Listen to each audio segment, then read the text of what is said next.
Good afternoon, everyone. I hope you all are doing well.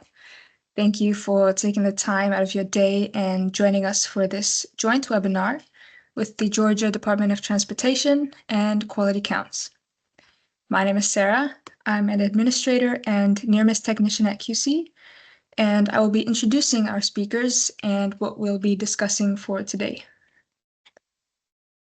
We have Ron Knezevich, who is a traffic engineer and researcher currently working as the State Safety Engineering Supervisor at the Georgia DOT. He uses data-driven practices and leverages a safe systems approach to reduce roadway fatalities in Georgia, primarily using Highway Safety Improvement Program funds.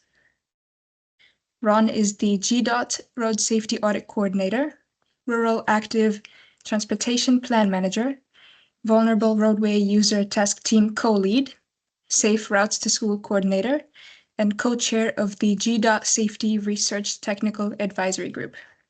Very impressive, Ron. And we have our very own Steven Hollenkamp, who is our near-miss expert. He's a world traveler, ex-Wall Street banker, inventor, infill developer, and director of business development for QC. Steven studied finance at the University of Florida and attended grad school at Columbia University before working on Wall Street in investment banking. At QC, Steven supports our innovative efforts and leads the business development team. Steven is vice chair for the Citizens Advisory Committee for the Hillsborough County MPO, a founding member of the creative arts nonprofit Make Plant City, and the Plant City Chamber of Commerce 2020 Rising Leader for his work in Plant City, Florida. This webinar will touch base on the evolving role of near-miss safety data in transportation planning, with an emphasis on bike and pedestrian safety. Ron and Steven will be highlighting two real-world projects, a road safety audit in the City of Jesup, which focused on vulnerable road user conflicts, and a two-phase pedestrian hybrid beacon case study that revealed key operational and safety concerns. If you have any questions during the presentation, please feel free to write them down in the chat or Q&A box, and we will address them at the end. I will now kick it over to Steven, who will be starting us off. Thanks. Well, thank you, Sarah. Hello, everybody. Thank you for coming. This is going to be a great webinar, I think. We're going to talk about my most favorite topic, my most passionate topic, that is near-miss conflict data. And alongside me is Ron from GDOT, who's doing just really great work. And of all the DOTs we work with, Ron is, towards the top of just leaning in, trying to actually just be awesome and do great work. And so, yeah, I'm happy and appreciative that he's here. So we're going to get started. I'm going to start with just some highlights, highlight reel from projects we've done with GDOT. These are all near misses in Georgia for projects we've done over the last year. Yeah, this is what we mean by near miss. The term gets used in different contexts, but we mean incidences like this, where this guy jumps out of the way and gives this left-turning car the evil eye.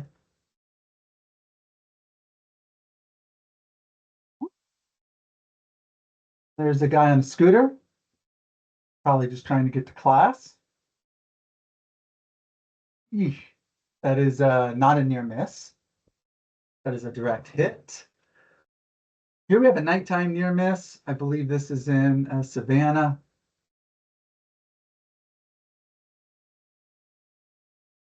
And here's a pedestrian getting hit. Ooh!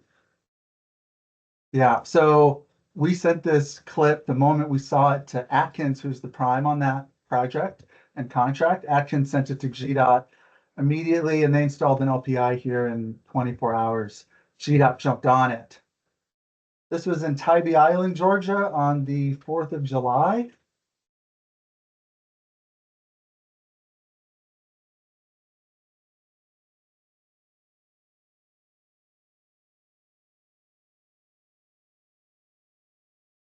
And here's a guy jumping out of the way.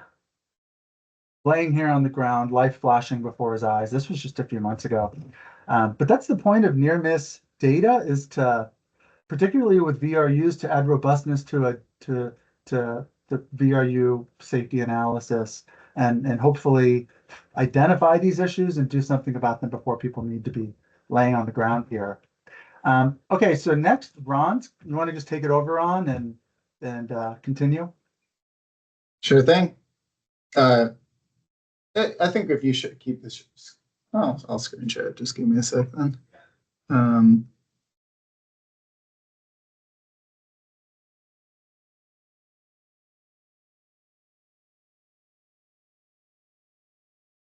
Ready.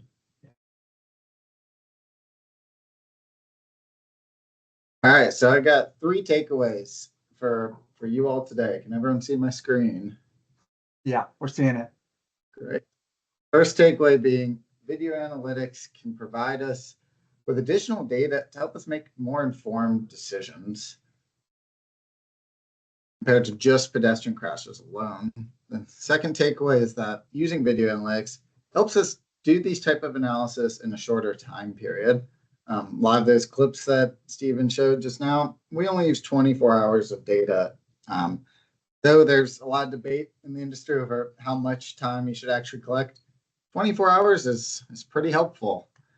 And 3, right now, there's really no standardized approaches. We had to come up with a lot of the methods to leveraging near miss. Steven and I are both on a committee in ITE International, trying to give at least some standardization to these approaches, at least some guiding strategies so the industry can move forward with it. But really, you'll see a lot of the things we talk about today, we made ourselves. So starting with a little bit of background, the need for why we're doing this. Now, there's an underrepresentation of pedestrian crashes.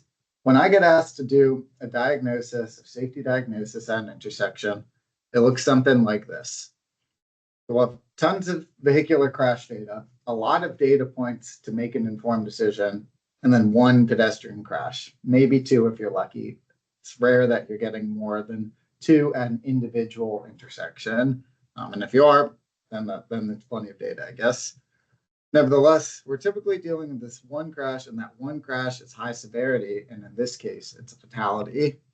Well, that's because pedestrian crashes represent less than 1% of our entire crash data set in Georgia, but 20% of the fatalities. That's to do with a lot of underreporting. I don't think a single one of those near misses or actual crashes that Steven showed actually got reported to the police.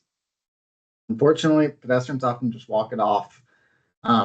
So we have this huge problem because it's 20% fatalities and we're dealing with limited data. So that's forcing us to seek other data sources. And that's where the near miss collection comes in. Steven, did you want to say something on this slide here? Yeah, let me take over here and take this back. Yeah, so I'll first give kind of a quick overview of where this data even comes from, because it's pretty straightforward. You know, we're a data collection firm, and we do a bajillion turning movement counts, volume, class, speed, data collection. We set up cameras, we pull the cameras down, we process short-term periods of video.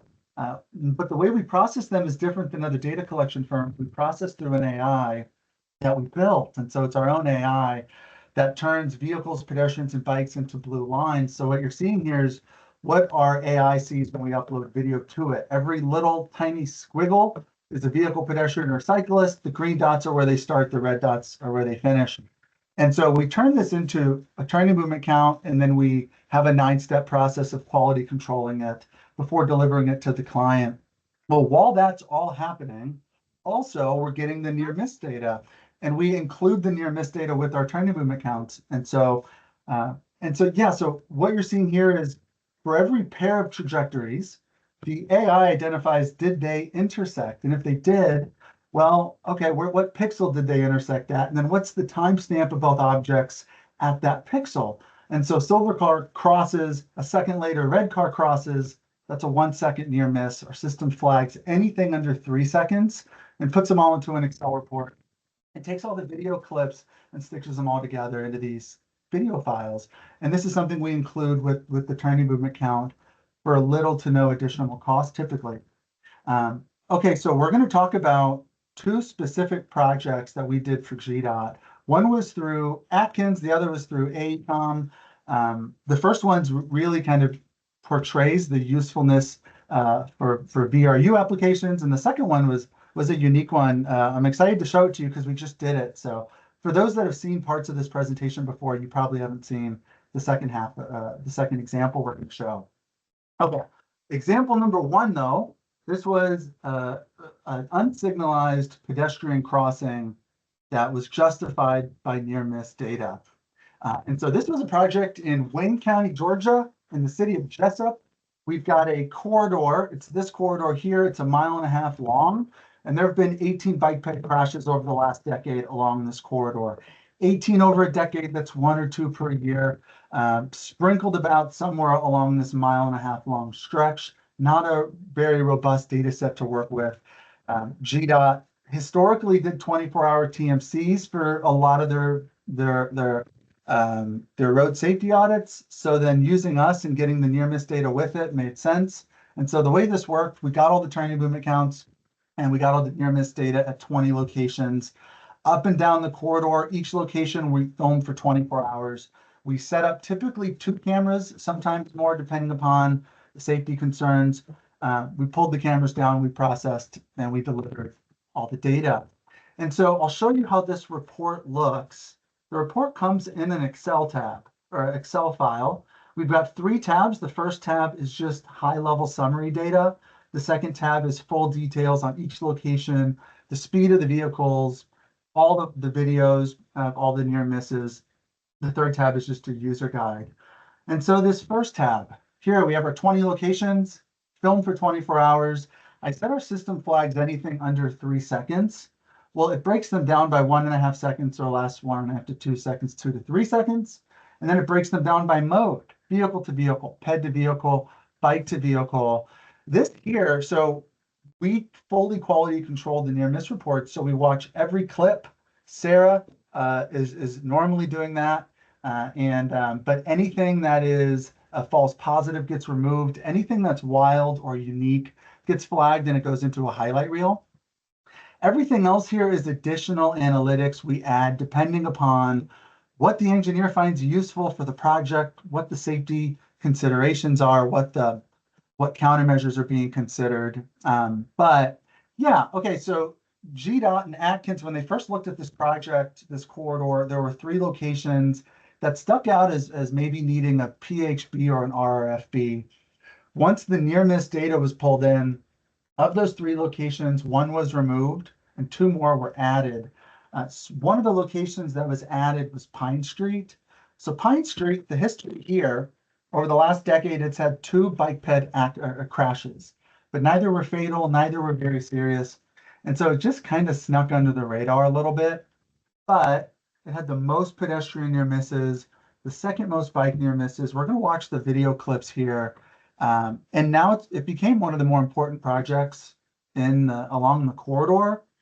But here's the corridor going through downtown Jesup, 5 lanes, 2 lanes in each direction, a center lane for turning.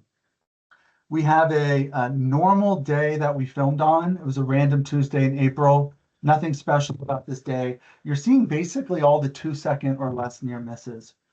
On this side of the road, we've got a lot of residents. And then on this side, we've got something they want to go to.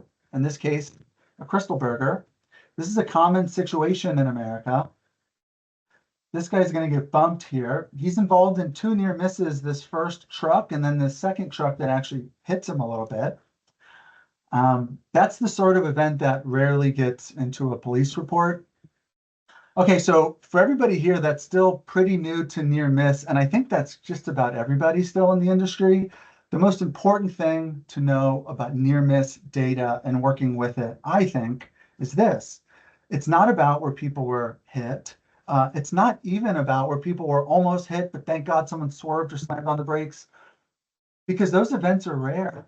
But what's less rare are these sort of everyday conflicts. And this data set, this is an exposure to these lower margin of error events. Yeah, and if this is happening 45 times a day on a random Tuesday in April, that's useful data. And that's arguably just as useful as, well, how many people have been hit and killed in the last decade? Is it 0 or is it 1? And that's often historically how we've done a lot of our bike ped safety analysis. Okay, so what you've just seen was kind of the qualitative usefulness of near-miss data. You watch the video clips, you get a sense of the behavior. This has kind of always been around. The thing that wasn't around is, well, what do you do when the situation isn't so obvious and you're in the gray area? The quantitative side hasn't always been there, but it's catching up. And we're going to show you a couple ways, a couple things that have developed in the last year. So first, we do a lot of near-miss data collection. And so now we can compare near-miss results to all the other locations where we've collected near-miss data. Last year, we collected near-miss data at 25,000 locations across the country. This year, we're doing another 30,000. So we've got this massive data set. So we can do stuff like this. This is a national and regional comparison of the data along Jesup. We didn't do this originally. We added this recently, but this is something we're doing for our projects now. And so 3 of the locations in Jesup, here's 3 of them. And on Poplar Street, we had some southbound lefts and westbound throughs that were conflicting. The southbound left went first. And the conflict happened 9 times over the 24-hour period. Well, what does 9 mean? Is that high? Is that low? Is that what's to be expected? Well, we have 450 locations nationally, 200 locations regionally, just in Georgia and the Carolinas, that had the same characteristics of the Poplar Street southbound lefts. 2-way stop control, 2 crossing lanes, low left turn volumes, medium number of through volumes. So what does 9 mean? Well, the national average is 7.8, the regional is 8.4, so 9's in the 63rd percentile, nationally 56th percentile regionally. So it's a little high, but it's fine. It's in the realm of normal. Then we go 2 blocks over at James Johnson, and we've got 10 left turn conflicts between the eastbound lefts and the westbound throughs. Well, 10's 1 more than 9. You may think it's pretty similar, maybe a little worse, but it's different context, and the context matters. For this one, it's a signalized intersection, and so the national average is 12.4, the regional is 14.2, so 10's actually below average. And that's looking at 680 locations nationwide and a little over 300 regionally. Now, this data can help you put the severity of the near-miss data into context.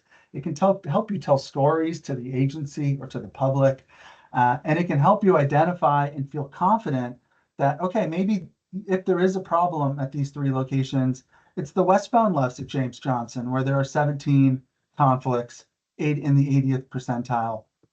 Okay, so this is one way that we're adding a quantitative element to understanding left turn conflict data.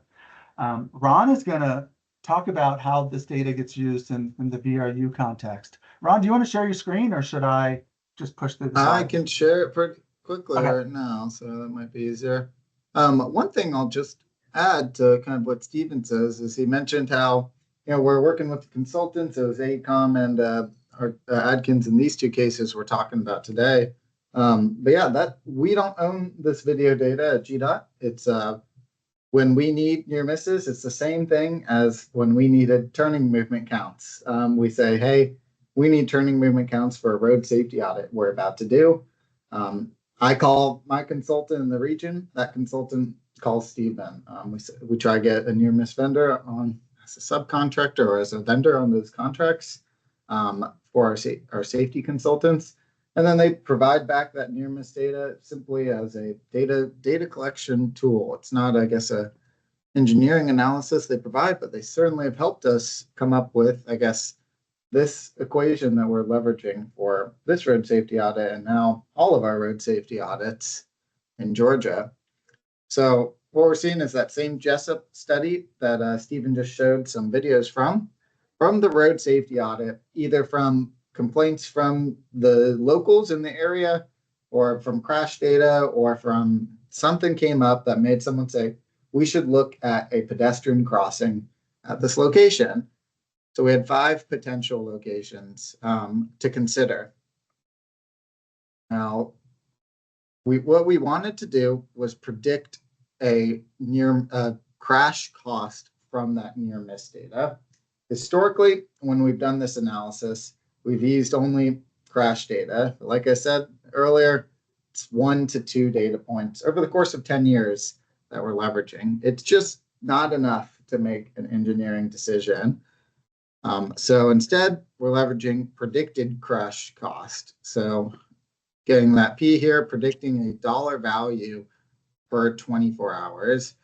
The two variables in this equation are speed and post-encroachment time.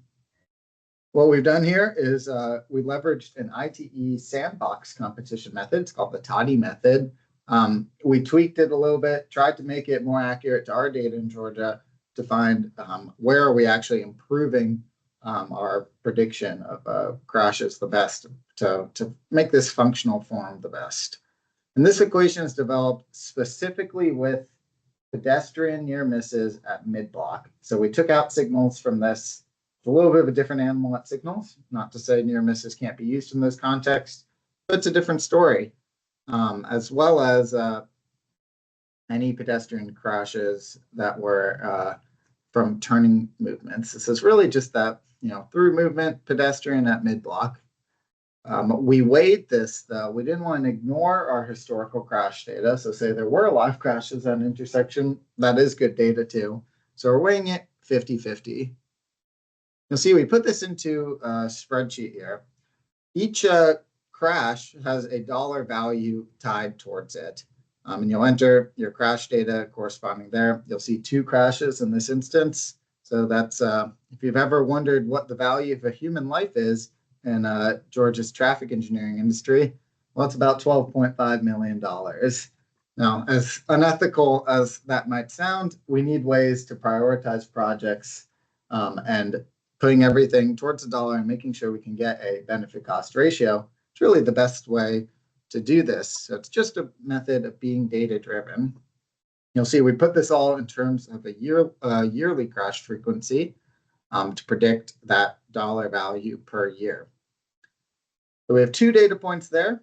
And then in just 24 hours of data, you'll see, what is it, 10, 15, over 20 near misses in just 24 hours. So one day is way more data points than 10 years of pedestrian crashes.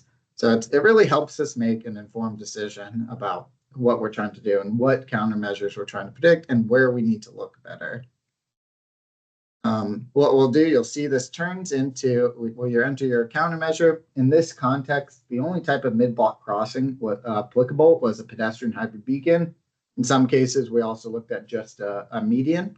But really, if we were going to do a pedestrian crossing, it would have to be a pedestrian hybrid beacon. There were too many lanes. It was too high speed to consider another type of crossing. So there we're looking at a pedestrian hybrid beacon. We get the dollar value in terms of its safety benefit, so how much it's reducing crashes. And then we put that over its life cycle costs. Pedestrian hybrid beacons are expensive. They're almost $200,000. Often they can be over $200,000. So when we're putting that kind of money at just one specific location, we want to make sure we're putting it in the right spots. So when you look at the observed benefit, what that means is the dollar value just from the crash data alone.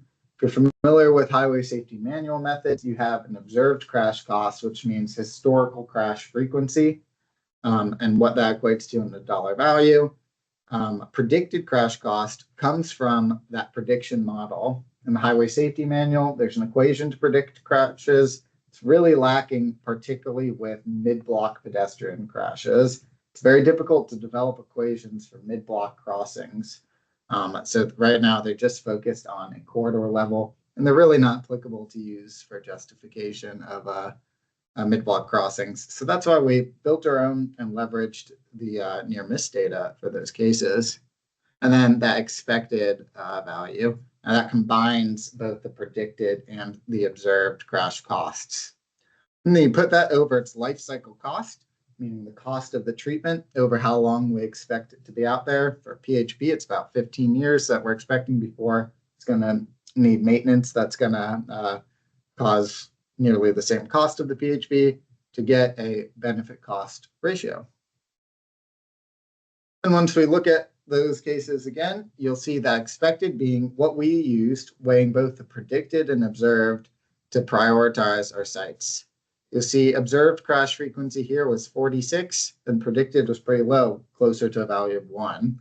Well, there were a lot of observed crashes. We only collected 24 hours. I don't want to ignore the observed crashes or where people were dying. So this one remained a competitive location. Locations 2 and 3, they weren't competitive with observed. They weren't competitive with predicted. Or location 2 wasn't competitive with observed. It wasn't competitive with predicted, and it wasn't competitive with expected. Nothing changed here. Location 3 was competitive with observed, but when we took the look at that near miss data, not a single near miss occurred. That told us, well, that one crash that happened, that might have just been a rare and random event. Someone crossing the road. It's not really a common origin destination spot. We didn't have the data from that predicted data to help justify it. So that told us maybe this really isn't the most just location. Not a single person was getting into a close call there.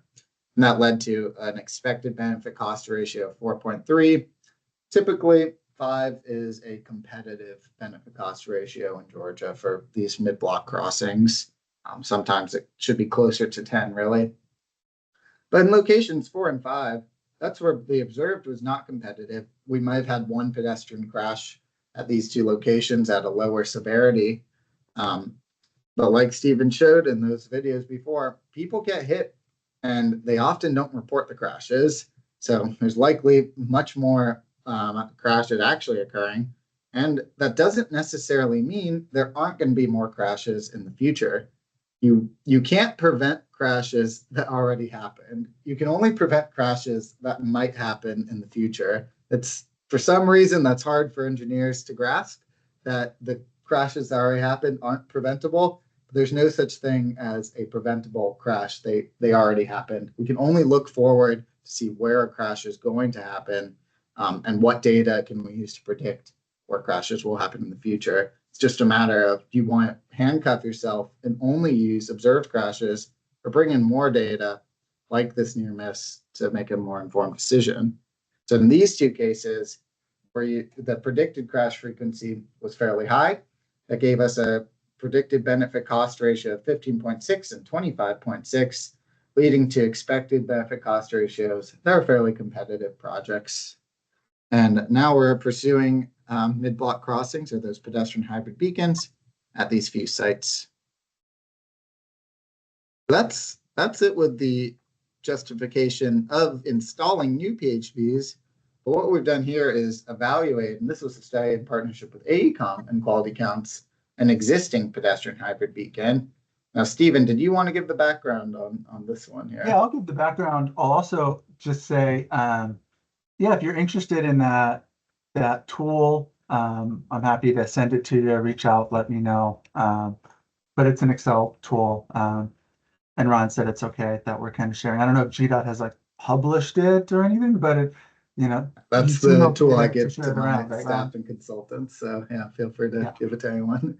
Okay, now next project. This was a PHB where it already existed, and we evaluated some issues around it. This is a unique project. This was on Old National Highway near the Atlanta airport. The situation is this: we've got a adult video store here on the right that is so busy and popular. It's got 75 parking spaces. It's got 2 ways to enter and exit. It's got a bus stop across the street. The bus stop's probably unrelated. And then there's a large residential community here across the street as well. So there's a lot of jaywalking going on. There's no nearby place to cross. So GDOT put in a 2-phase PHB. You press a button, puts on a light, you cross the first phase, you walk in this Z pattern, you press another button in the middle, it turns on a light for the other side, and then you cross the second half. Okay, it's pretty straightforward. What was interesting is the amount of times that cars hit the pedestrian infrastructure. This infrastructure, these poles and this median kept getting hit by cars. GDOT did not quite know why. AECOM did not quite know why. There were theories, but those are just theories. And so we did a unique kind of near miss study.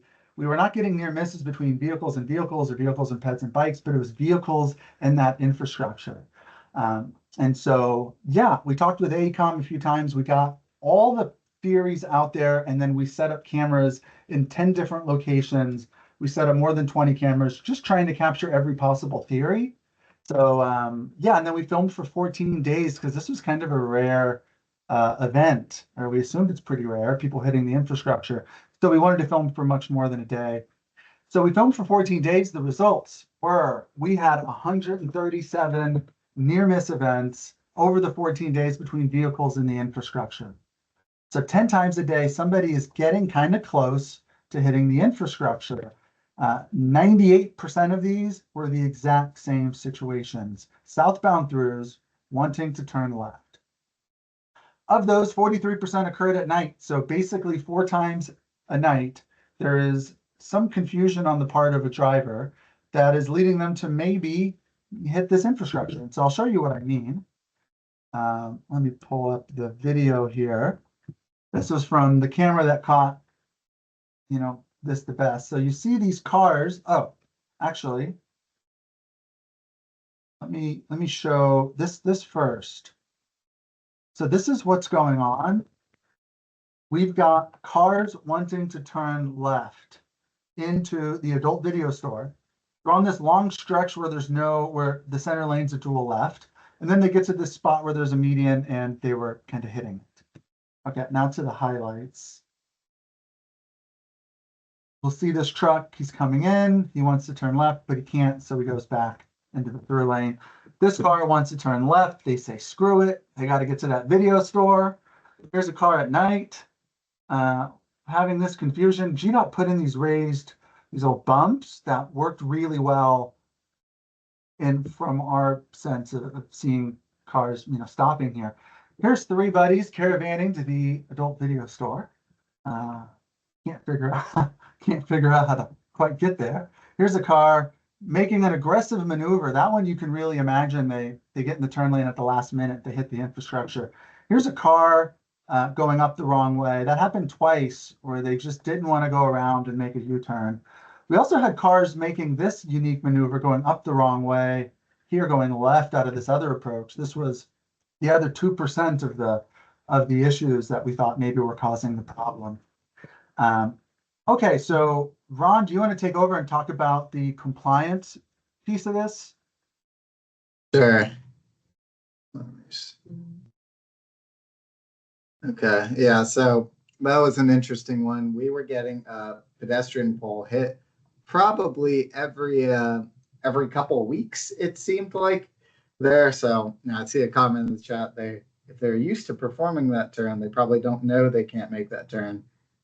I think they know. It's unfortunately it's an area of town where you get a lot of non-compliance at the signals, at the ped crossings. That's what we're about to talk about. There's a lot of non-compliance in general.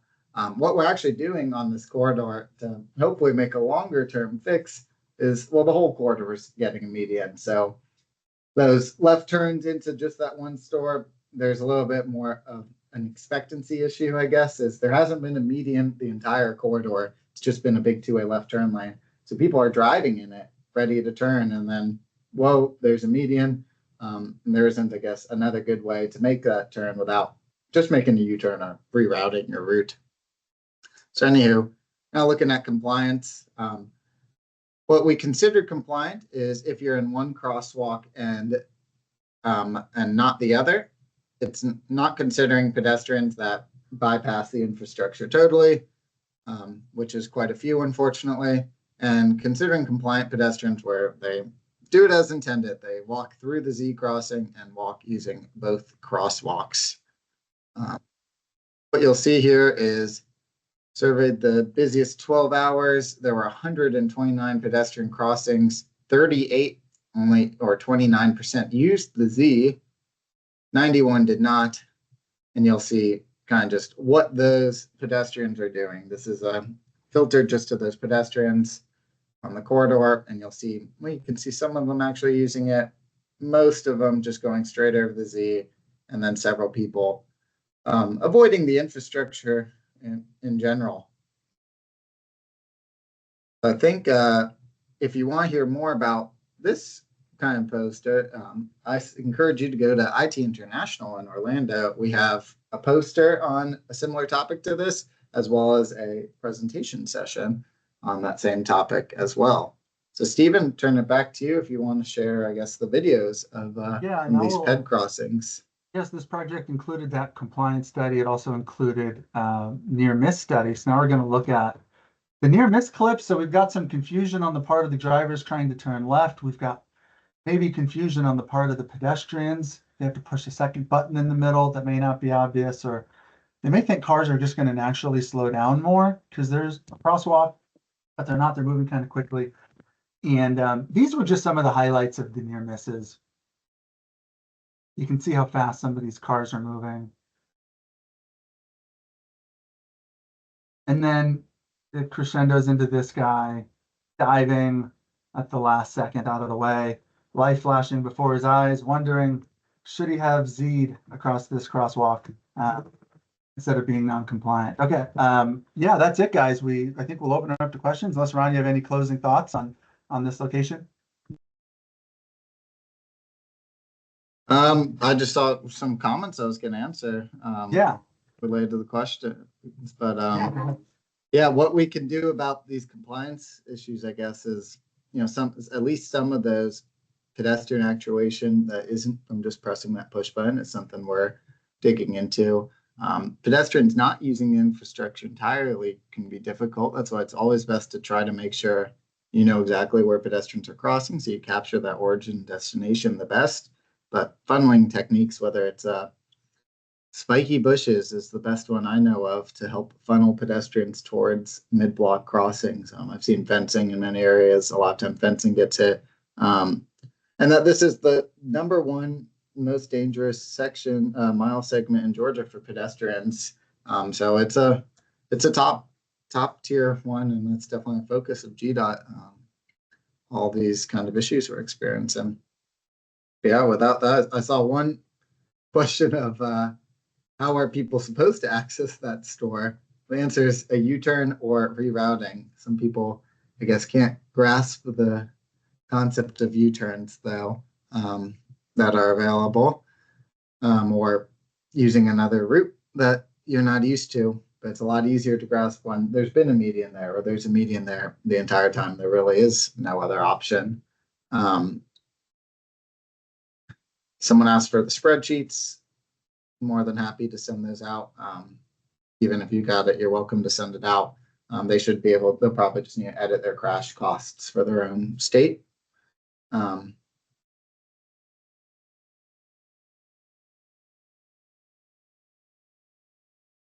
Why would infrastructure be installed that blocks an access without concurrently maintaining that access? Not sure that question, but it is an issue. It's all. There is a mid-block issue with infrastructure getting hit, and that's why we studied it. Was the benefit of using the Z-style crossing instead of a linear crossing? The thought is that it tilts pedestrians to face oncoming traffic. There is a study out there from FHWA showing the benefits of, I guess, sight lines for forcing people to look both ways before crossings. As it turned out, though, we studied it, saw what it's doing. If you make that crossing too long, compliance drops dramatically. So now every time we're designing them, you won't catch another one without comments. So I see some Georgia designers on the call. So just know you're going to get comments on those signal permits if you make those Z's too big. No more than 10 feet between middle and middle. And how did you land on 50-50 split between observed and predicted crashes? It's a great question, and it's because it's simple. Nothing else besides that. It's nice and easy to split between 50-50 crashes. And all we know now is that we're predicting better than if we used only observed crashes alone. but there might be a better way to split besides 50-50. There is a highway safety manual method to split. It's called empirical Bayes method.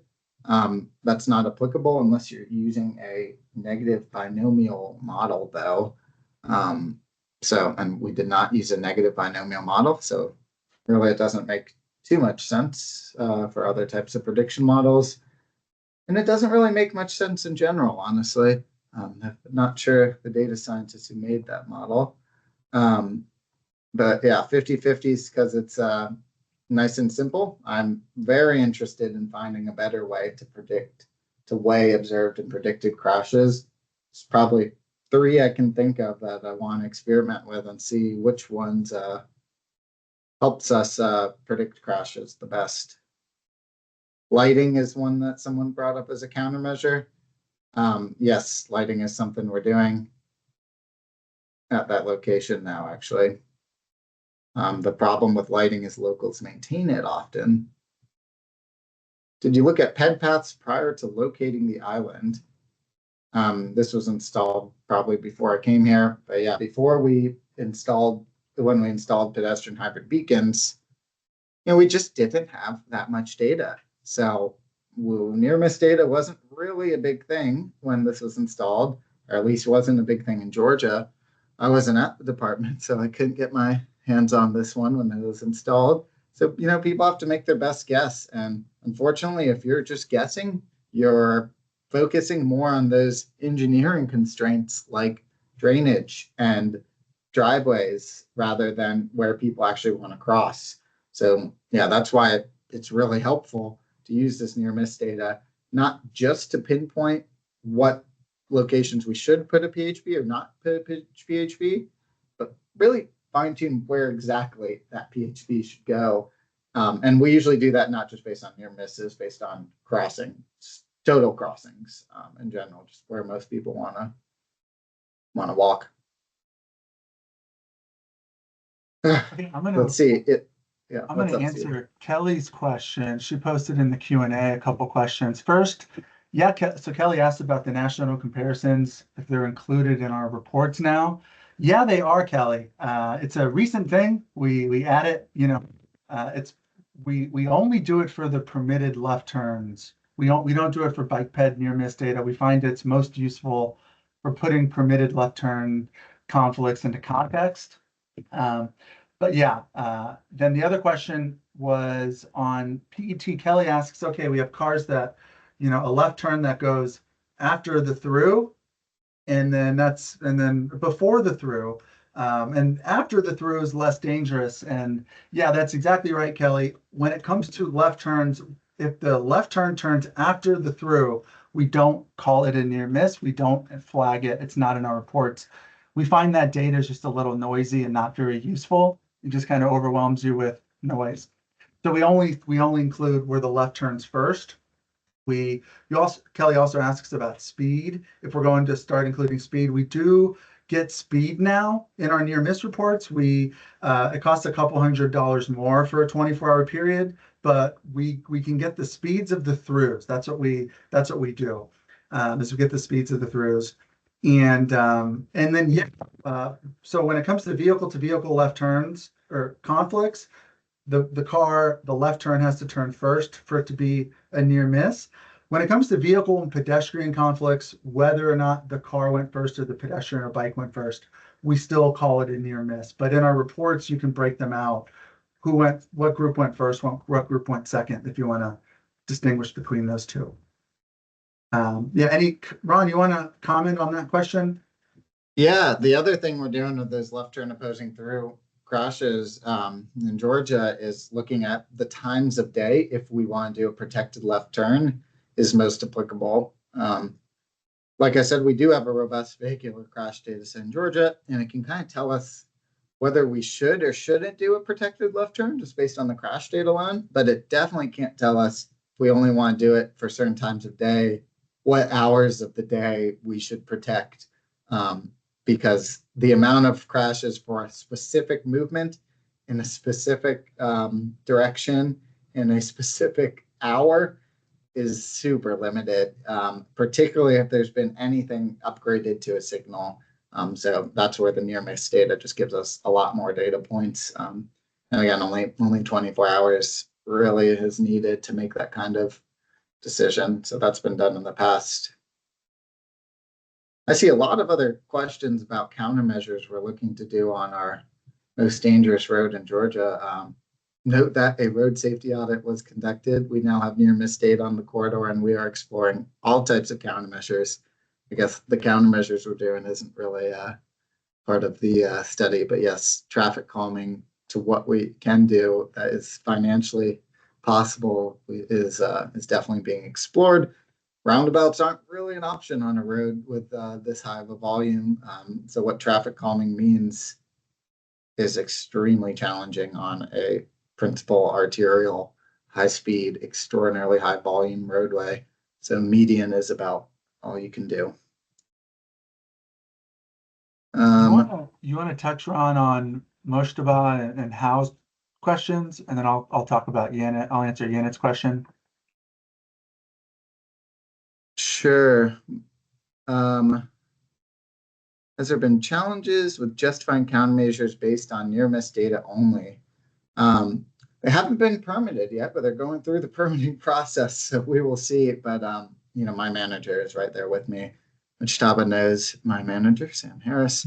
So I don't foresee that. And I've given the same presentation to the people who handle these signal permits. And it's it's a difficulty to grasp because people are so used to dealing with crash data. But then when you look at where those numbers came from for the dollar value from crash data, well, there's no accuracy tied towards that at all. It's just someone came up with those numbers one day based on the average medical record per severity of crash, or the average cost of emergency response. And it's certainly not the same in every crash. So, we're dealing with one super inaccurate data set, and bringing in, near misses might not be used to, and we might not be able to equate them to crashes perfectly, but it's another data set with a lot more data points that helps us understand. And really, when we can play those videos, it really helps a lot to seal the deal on those cases. See, I see one from Kim. Will the PHB signal be active for both directions once activated by any side of the pedestrian entrance? We're going into countermeasure questions. What we do know from another study we've done is that those two-stage crossings, if it's not active on both sides, have much worse compliance. Right now, it's really hard to make this a one-stage crossing where it's timed to allow people to cross the entire PHB, just because of how big that crossing is and how big that Z is in general. But both red lights do go. It's not, yeah. So yes, that's actually a separate study we did on PHB timing. This near miss data helped with grant applications. Steven, you want to take that one? I feel like I've heard of this before in grant applications. Well, we do a lot of SS4A grants. We've done 7 of these now, and so they're a nice way to help differentiate yourself when you're going after those projects. That's more of a SS4A grant. Also, if you're going after HSIP funding, the FHWA does allow you to use surrogate safety measures to justify HSIP funding for the VRU special rule, where you have to have 15% of your HSIP funding go into VRU related projects. If you've got 15% or more of your roadway fatalities involve VRUs, well, that thing you can use, according to FHWA, surrogate safety measures, which includes near miss. You need the DOT, the state DOT, to also kind of sign off on that. And so that's a little strange thing. An agency can do it, but you need the DOT on board. And not all DOTs are clear about that. I would say very few actually have made a stance. But yeah, those are some thoughts. Also, in the vulnerable roadway user safety assessment, it does, that's a required document by every state DOT. in the guidelines to do that assessment, it specifically calls out near miss data as a potential method for justifying these highway safety improvement program projects. Yeah, okay, Janet, you had two questions. The first one, is this going to be publicly available, or could it? We'd be totally down. You know, we're trying to work with anybody that wants to research our insanely massive data set and start moving forward the research side of this, that is linking near miss data and crash data so we can have crash modification factor equivalence. And so, yeah, at this point, you know, if you've got a project in mind, let me know. But we're very much like open sourcing our approach. You also asked, is it possible to request near miss data for TMCs we've already collected? Yes, it's possible. We like to know before we set up the cameras, because we may want to have an extra camera. We may want to have cameras closer to the intersection. If we're just getting a turning movement count, we may be okay having the camera a little farther away. So it doesn't really affect pricing much, although it can, it depends. Yeah, it's totally doable. So let us know if you've got a project where you wish you had some near miss data, and Sarah and I'd be happy to spin something up for you and send it over.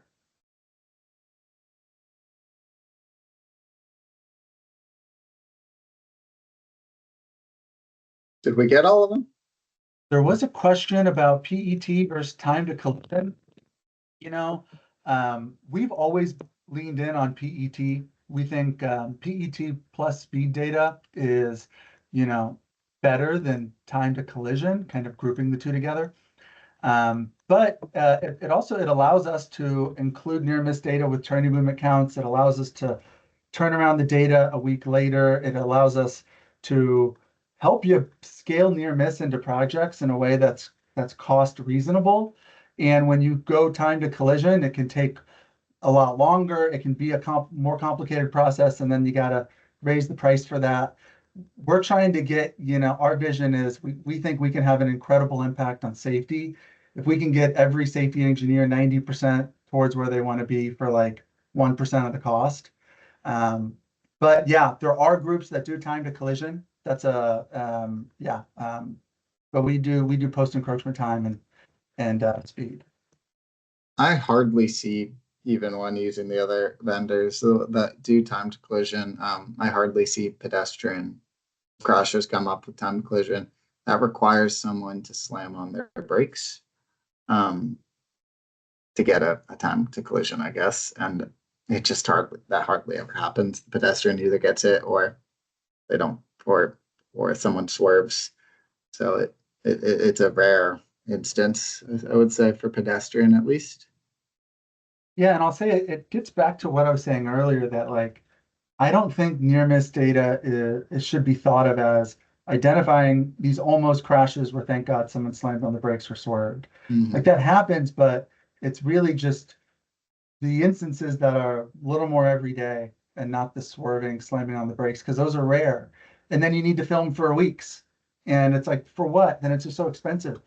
And so, yeah, if you're going to film for 24 hours, if you're going to wrap this into an RSA, then you're collecting 24 hours or 12 hours, then you need to work with that kind of data. And PET is going to be better for shorter durations, I think, or time to collision is just not going to add much value add. Yeah. I'm pretty cheap. We were always collecting counts for RSAs. It's kind of a requirement in Georgia for us to do that. So being able to switch from just counts to near misses for minimal additional cost, and sometimes cases no additional cost, was extremely beneficial. So that's kind of my approach to it. Is it's additional data, helps us make better decisions, doesn't make us change our business operation. Okay, so April, two other questions here. April asks, can we add this to the QC archive website? Yeah, great idea. We should do that, huh? That'd be useful. We have all the locations. They're already GIS. We just got to upload the layer. So that's a good idea. We'll do that. And then Hal says, have we tried an LPI for PED movements at intersections? Yeah, you want to handle that, Ron?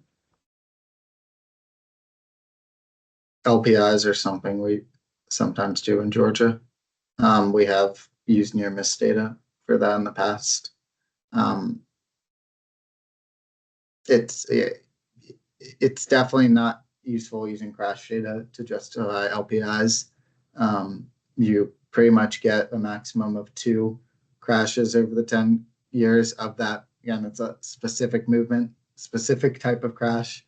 So yeah, using crashes alone really doesn't help. We've used near miss data in the past to let us know if people are getting close to at least hitting pedestrians in the crosswalks and justify those LPIs.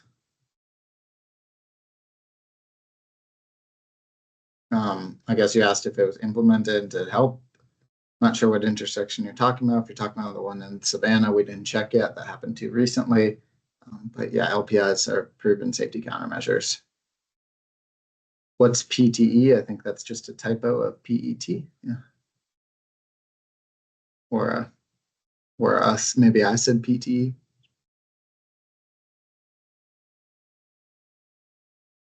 Did we get all of them? I know MS2 allows public access to all TMC modules. We're trying to make our TMCs in Georgia more public. It's hard to do that. I don't think we're going to get to the point making our near miss data public, so that would have to come through quality counts. We have a policy that we do not retain and own video log footage in Georgia. So all our cameras are not owned. The video is either not being recorded or owned by someone else, in this case, by QC.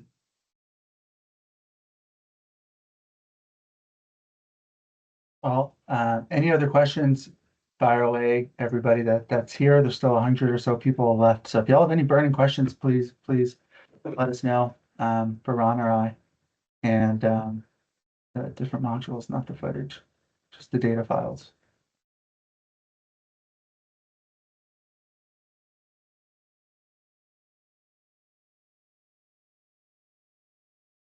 Well, we're at an hour. I'll say thank you to everybody that came, and I hope this was useful. Please, we have I think I'm still sharing my screen here, so you have our emails if you want to reach out to Ron or me and for anything. And yeah, just want to say really appreciate your time, and Ron, really appreciate you coming on and doing this, because most of these guys are clients of ours already, so they already work with QC. So Perfect.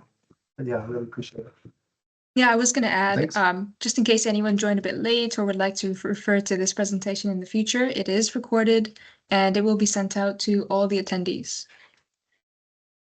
And Masami is asking a question. I'm not sure if that was your question, but Masami, I don't believe you're like muted by the settings of Teams, but if you put in a question in the chat, oh no, sorry, that was type. Okay. All right, well, thank you again, everybody. Appreciate it. Bye-bye.